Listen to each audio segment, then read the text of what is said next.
Well,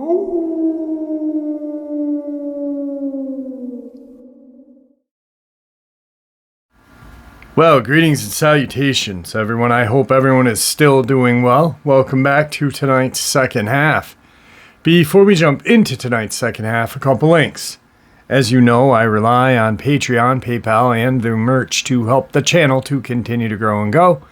Links to Patreon and PayPal are in the description below. The merch is displayed directly under the video. Also, Dogman Frightening Encounters, Volume 1 through 3, the audiobook versions. They all were written and researched by Tom Lyons, narrated and produced by me, Jeff Nadolny. Those audiobooks are available on Audible, Amazon, and iTunes, the links to which are also in the description as well. And finally, last but definitely not least, if you'd really like to help support this channel to continue to grow and go, simply subscribe. It does not cost you a cent. Click that like button. It takes half a second. If you don't want to miss out on any of the informative uploads I put out daily, click that bell icon. Please share this video, and finally, folks, leave a comment. Why? Well, because all these things, they really do help this channel to continue to grow and go, and they definitely do matter. Now, everyone, I've taken far too much of your time. Let's jump into tonight's second half, shall we? Today's first subscriber submission. Hey Jeff, I promised you that I would email you about what's been going on with me up here in Idaho lately. I hope you saw my post. I haven't had much time lately due to work and life in general. Anyway, we have two dogmen living on my parents' barn right now. So far, they're leaving us alone. I just hope it stays that way. I know what one may think, but I swear they are there. I've seen them with my own eyes. There is one that's about 7 to 8 feet tall and another that's about 8 to 9 feet tall. They're usually standing inside of the barn, watching me whenever I take my daughter's dog out to go potty at night with our other two dogs. We've seen their tracks in the snow. I've heard the howling at night when they are hunting in the canal that runs just behind my parents' home. We have deer, coon, squirrels, moose, elk, coyote, birds, and unfortunately pets, and also stray animals people have dropped off in the country. I know they are dogman because they look exactly like what I saw when I was 16 or 17 in a cemetery here where I live. I'm not sure if you remember that encounter. You read it and I sent it to you. I think maybe they are a mating pair. Anyway, my mom keeps seeing these shimmering thing at night, and then I see these two dogmen in the barn, so I'm leaning towards a camouflage of some sort. They are canine-type dogmen, meaning they look like giant wolves walking upright on their hind legs. Honestly, you might think I'm crazy, but I think they're beautiful. So far, they haven't bothered us, and we haven't bothered them but to shine the flashlight on their eyes to see their eyes shine at night when I take the dogs out. If I see the shine, I know I'm okay. It's when I don't see it is when I get nervous. The other night, the wind was blowing and the tarp that is stretched over the opening in the barn where my dad used to put his boat when he was still with us was flapping around. I was watching, and the smaller one was playing peekaboo out through the hole that is in it from years of being hung there. I had to laugh because it was just like if a dog was to do the same thing through a paper bag or something like that. It was so funny. They heard me laughing, and the one that was doing it snorted and made a weird noise, like a cross between a woof and a growl. It sounded just like when my daughter's dog, who happens to be a German Shepherd mix, I think he's full-blooded German Shepherd because he looks like it, starts making a noise to let us know that he's hungry or needs to go out. He makes this woo sound, and that's what this one did, so it made me laugh more. The dog's just staring at them and not making a sound. Thor, my daughter's dog, was looking over their way and was sniffing and whining. Very softly. It's like he knew they were there, and he also knew they weren't going to hurt us. but he was still wary. They've been out there for about a week now and nothing's happened, so I have come to the conclusion that as long as they don't try to hurt us or our animals, they can stay in the barn as long as they want. I am sure they will move once the animals start heading up to higher ground. The animals usually come down closer to people during the winter because food is easier to find down here. The Dogman have a good water source as well with the snow we have had and the cattle and sheep ranches we have around here too. I forgot to mention them as a source of food for the Dogman as well. I haven't heard any attacks on any of the domestic livestock around here, so they seem to be hunting only wild animals or strays. Don't ask me why they haven't done the usual and tried to scare the hell out of us, but I believe they live and let live. As long as they stay away from the house and our pets, they can stay. Anyway, I wanted to share this with you because I trust you, and I know you won't think I'm just crazy. I showed them to my mom the other night, and she went as pale as a ghost. LOL. I don't think she believed me when I told her we have 2 Dogman out in the barn. Very briefly, that was submitted to me back in March. For those of you who are curious about the first encounter she had, I'll share that with you guys really quick. I grew up in Idaho, and I am an avid animal lover, especially wolves. I've loved them since I was young. I'm writing to tell you about my Dogman encounter when I was around 16 or 17 years old. I would have been around 86 or 87. I graduated from high school in 89. Before this encounter, I believed in spirits, but thought these things were just myth. Legends told by adults to scare children into staying inside at night. I loved the night and feared very little that was out there. I've grown up camping, fishing, and going on hunting trips. I don't hunt, but members of my family do. With my family, and I still love to do these things to this day.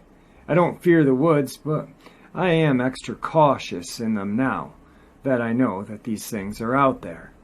Anyway, myself, my friend L, female, and my other friend B, male, decided one night that we were going to go to the local cemetery and look for what is called the knocking grave and the werewolf grave. We found the knocking grave and discovered that it was just a loose board which vibrates back when you knock on the grave. We never found the werewolf grave, so we just chalked it up to being a myth. At this point, we decided to go back to the car, and we're talking when L and B decided they wanted some alone time. They were a couple back then. I got out of the car and decided to walk around the cemetery by myself. It was a beautiful night and the full moon was shining above. Ironic, I know. I was walking along looking at the old gravestones and thinking of how sad it is that so many people are completely forgotten after they die, when I heard a strange sound to my left. I was standing near a mausoleum looking down into another part of the cemetery. I heard the sound again and started walking towards it. It sounded as though something was crunching on something. I stood there for a minute listening. I immediately noticed how quiet it had gotten in the cemetery, and the hair stood up on my neck and arms.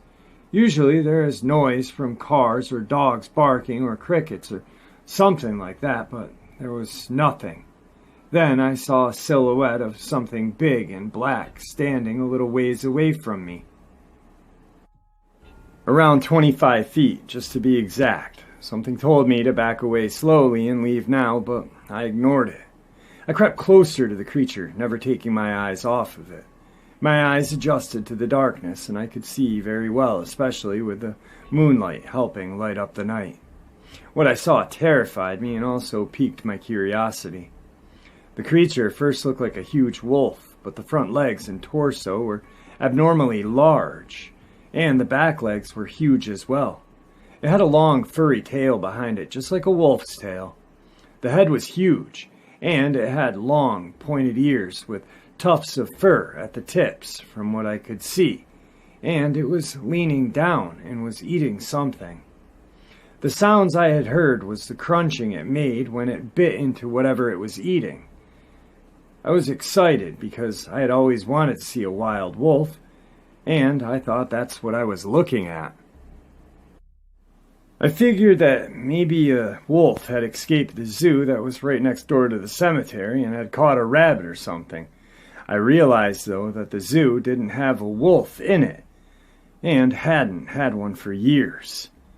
That made me even get more excited and curious. I stared at the creature for about a minute or so, and then I shifted my legs to get more comfortable, and I must have stepped on a twig or scuffed my feet because the creature suddenly stopped eating, looked up and turned its head my way. It then stood up on its back legs, and I heard a loud pop. That's when I realized this was not a huge wolf. It was black and had a few brownish streaks in its fur. When it stood up, I saw its head, chest, stomach, and lower body. The shoulders and chest were massive and covered in fur that tapered down as you looked at the stomach area and legs. It reminded me of a bodybuilder on steroids just because of how muscular it was. As it stood there, it started to sniff the air, and it stopped and stared my way. The eyes were a deep orange gold and seemed to glow in the moonlight. It looked at me, and I felt fear grow deep within me that I had never felt before. I knew it saw me, and I knew I had made a huge mistake by not leaving when I first got that bad feeling. I felt as though everything went cold and this creature could see within my soul. It stared at me for a minute, and then it opened its mouth and bared its teeth at me, as if it was smiling. The teeth were huge and yellowish white, and they looked very sharp, just right for ripping its prey apart. It never took its eyes off of me. It then lifted its arm and took a bite out of whatever it was eating. I then realized the sound that I heard was its crunching bone and tearing of flesh as it ate its meal. The hands were like elongated paws, and at the end of each finger were huge black claws that gripped the leg of what it was eating. I stood there watching it eat for what seemed like hours, when it could have only been a few minutes. He never took his eyes off of me. The fear I felt overwhelmed me. I felt sick, and I was visibly shaking, and so I did the only thing that I had been taught never to do when confronted with a predator. I turned and ran as fast as I could back to the car. I did not care. I couldn't get his eyes out of my head, and that smile, those teeth. I could imagine it catching me and ripping me to shreds as I ran. I made it to the car, though. I flung open the door and jumped in, screaming for B to start the car and get us out of there. They asked me what was wrong, and I just yelled at them to go now. B looked at me and saw the terror look on my face, so he started the car and we left. I never went back to that cemetery again. Later that night, I told B and L what I had seen, and they both laughed at me and told me it was just my mind playing tricks on me, which made me feel hurt that they didn't believe me. But I could hardly believe myself. I saw a werewolf, or what is referred to as a dogman, and I will never forget about it. I tried to find more about these creatures, but all I could really find was myth and folklore. I never told anyone else about this until recently when I told my 21-year-old daughter what I had seen. She believed me because she has seen things herself, and she knows I wouldn't lie to her, especially about something like this. She could see the terror in my face and hear it in my voice as I relayed the story to her. Since my encounter, I have had trouble sleeping at night and cannot sleep in the dark. I have to have a nightlight on. I will still have nightmares about it every now and then. I know this creature could have likely killed me with one swipe of its massive paw, but that night I was glad that it had something else to preoccupy its time with. In my opinion, these creatures are ancient and have learned to adapt quite well to the changes it has faced with the population of man and the encroachment into its territory. I don't think they fear us because they know they have a huge advantage over us with their strength, speed, intelligence, and cunning, not to mention their arsenal of weapons. As crazy as it sounds, I am curious about these creatures and would love to learn more about them. These creatures are real and they are out there. Please be safe and aware, everyone. Thank you for listening. Tonight's final encounter comes to us from Central Florida. A little bit of backstory first. I used to roll with 3 of the most self-destructive guys on the planet. We were constantly in juvenile detention centers. Hell, they had even nicknamed us the Four Horsemen. I was a scrappy-ass guy and a vandal. My friend Tony was just as scrappy and honestly, most of the time, was just guilty of being black in the South, in an iffy situation. My friend Jimmy's older brother was a huge drug dealer, so he was permanently on drugs, and our friend Kyle had lost a leg. He played that fake leg angle so hard to get away with shit that he was just a straight-up criminal. We'd smash windows and smoke pot or take acid. Kyle would steal cars and break into stores at night. The 4 of us stuck together because no one else cared or trusted us, with good reason. No good parent amongst the 4 of us. Love and support were shit on the Disney Channel. That didn't exist. So when someone got released from JDC, we would steal a bunch of beer, get a bunch of pot, and score some acid, shrooms, and take them out in the swamp to get insanely fucked up. Kind of our little welcome home ritual. The swamp was no man's land. The alligators, boars, bugs, humidity, mud, and crazy redneck meth heads kept all the respectable people away. So, as 4 guys with no future, it was the flame to our moths. I was about 17 at the time, and Tony was getting out after an altercation with some skinheads. In the rural South, they aren't all that uncommon. And while Tony basically got attacked with his priors and skin tone, they threw the book at him. Me, Jimmy, Jimmy's brother, and Kyle had already kicked the crap out of them while he was locked up. There was nothing left to do but go raise hell. So Kyle stole his grandmother's old-ass Buick Regal. We loaded it up with the party supplies, and we were off at 85 miles an hour towards the deep swamp, guzzling beers to 9-inch nails. The ride took about 45 minutes, enough time to smoke some bowls and drink 4 or 5 beers each. We were on our way to get obliterated. Well, the closer you get to the swamp, the crappier the roads get. With the mud and all, it gets harder to maintain them. So if you're messed up, you never really get to the same place twice. Because after a while, it just gets twisted like spider webs of where you think you can drive.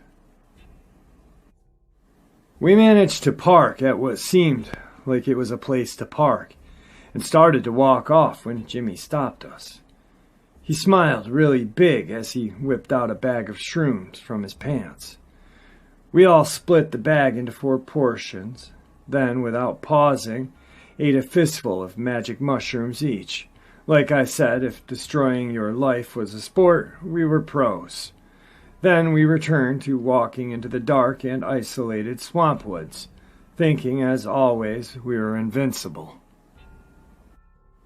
I had a backpack full of beer, I mean full. We swiped as much of a pallet as we could carry. Jimmy had all of the pot on him because he wore those Janko jeans with giant pockets. Kyle played that I ain't got 2 legs so I can't carry shit card, as always, and Tony had the gun. I know that's going to worry some people, but we rarely had used guns, but deep in the swamp with alligators, boars, and the non-0% chance of a meth-crazed redneck, you want one around just in case. No one is winning a fist fight against an alligator, trust me. Normally how these trips go is we walk on kind of a hike and explore. The drugs kick in and make everything a lot more interesting. We spend the night trying to freak each other out and have fun by breaking, burning, climbing things. Then we spend the morning hung over as hell trying to find the car. It was actually a lot of fun most of the times, and there were no repercussions. The shroom started kicking in as the sun started setting. I remember seeing swirls in that stretched out shadow of the trees and water. The forest took on an orange hue that filled me with warmth as we all started settling down with bad jokes and started climbing over things deeper into the swamp. We weren't so much trying to be quiet, but with some of the dangers around, we weren't trying to be too loud either. More talking in hushed tones, and you can tell that all of us were just vibing with the sense of adventure at that moment. It was common at the beginning, kind of attuning to nature and feeling the openness, taking it in and letting each other take it in too. I started to get a really bad feeling as it got darker, but I pushed it away, thinking I was just trying to ruin my trip, and the forest was getting spooky on me for a second. When you hallucinate, you have to watch how you first feel, because if you give in to bad feelings, you're hallucinating bad things. So generally, if you keep your spirits and reinforce good feelings, you have a good time. I could kind of feel that all of us had just shook off the bad feeling, though, that had planted this little seed of doubt in my head. As we got over the bog and started going up, Kyle started complaining about his leg. He did this when he chickened out, but you were never completely sure. All of us doubled back to the car so he could sleep it off in the back seat. A lot of the time he needed help getting over the logs and stuff, so we had to take him. I noticed coming back towards the car felt a lot better than going deep into the woods, but I mean the familiar verse, the unknown, and I didn't want to pussy out like Kyle and ruin the whole thing. 3 was still a party. We headed off exactly like we had done before. Once we got a little further, though, I noticed one of the logs I had used not 5 minutes before had moved. I didn't know why, but this upset me greatly. I stupidly didn't say anything and just tried to swallow it. The pleasant hum that had been in my ears since I started tripping turned into a high-pitched whine, almost like a siren. We went back over some ponds and into the deep forest, where it got really dark. Without Kyle there, we moved a lot faster. After about 30 minutes of climbing over rocks and branches and pushing in between trees and shrubs, violent shaking of the brush to the side of us made us stop. It wasn't really close, about 20-25 feet away, but that was still too close. And whatever had made the sound sounded a lot bigger than a squirrel or something harmless. In my mind's eyes, I was picturing either a boar or a gator, neither of which was a good thing. Now, years of doing stupid shit together had locked us together. Jimmy, Tony, and I instantly started walking backward ever so slowly and ever so lightly. I guess there are some carryover skills to being delinquents. About 20 more feet of that, and another violent brush shaking happened, followed by what sounded almost like a snarl. You know that sound when 2 dogs suddenly go nuts on each other? That growl that sounds like it tore the air. I get the 3 silent taps on my shoulder. It's Tony, and that's our silent code to run as fast as fucking possible in about 3 seconds. I'm not arguing. And tap Jimmy in the dark.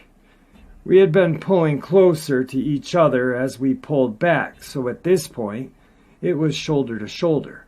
As we turned away and ran, and I mean fast, we were criminals, I got about 6 steps before something slams into the back of me.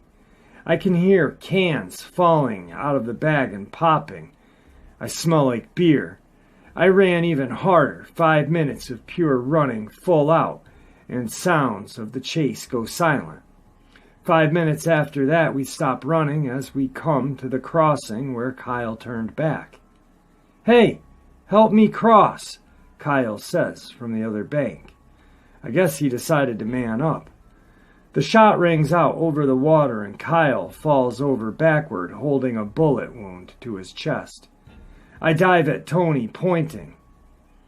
We struggle, and he is fighting me, but I had him from the pouncing first. I managed to yank the pistol free. Tony stares at me, wild-eyed. Two, Tony says. I say, 2 what? Legs, motherfucker. Kyle had 2 legs, Tony says. I point the gun at where he fell, and we start making our way over there. After we get to the scene, he is gone. A trail of blood leads through the brush and into the woods on the side of the bank. I start moving to follow the trail. Tony grabs my arm tight. "Check the car first. If Kyle isn't there, then we can go after him," Tony says. Now Tony is terrified. I don't really want to believe that my best friend just killed my other best friend, and Jimmy looks like he just wants to go home. So we turn towards the car. I still have the gun out, and I am listening hard to make sure Tony doesn't try to get it as much as anything else. We make it to the car, okay, and I just hand the gun back to Tony. Kyle's sleeping in the back seat, fake leg off and on the floor of the car. I wish I could tell you we went back to figure out exactly what happened, but we jumped in the car and sped off. All 3 of us agreed we definitely saw the top half of Kyle, and that was definitely Kyle's voice we heard. One of us may have hallucinated, but all 3 of us? The blood was real as well. I had some on my pant leg. I was more worried at first that we had killed someone than anything, when I remembered the backpack I had on. Speeding down the road back home at over 100, I pulled it off. The only thing left in it was 2 mangled Pabst Blue Ribbon cans.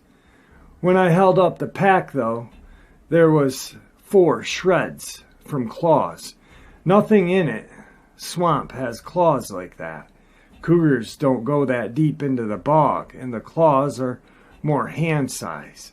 This looked more like a bear-sized claw, and whatever chased us was smaller and made sounds kind of like a wolf. I was still hallucinating by the time I got home, so I can't be 100% sure about anything. Nothing was ever on the news about it, no bodies ever found or cops looking into it. We got pulled into any investigation describing more than 2 teenagers by cops. I'm not saying for sure it was a skinwalker, but I don't know anything else that sounds like a wolf, claws like a bear, survives a gunshot, and perfectly imitates Kyle. If it wasn't for the extra leg, we would have walked right over to it with our guard down as well. All right, folks, that was tonight's second half. I hope you all enjoyed it as much as I enjoyed sharing it with you. Guys, thank you for being the heart and soul of this channel. Your support is what makes this channel so special, and it is truly appreciated. Please stay safe, happy, healthy, and ever vigilant. Keeping an eye on your family, your friends, watching your six. In order to keep our family and friends safe, we need to share this info that we get on a daily basis from each other. That info, hopefully, if they use it, can keep them safe. But that's on them. With that being said, God bless you all.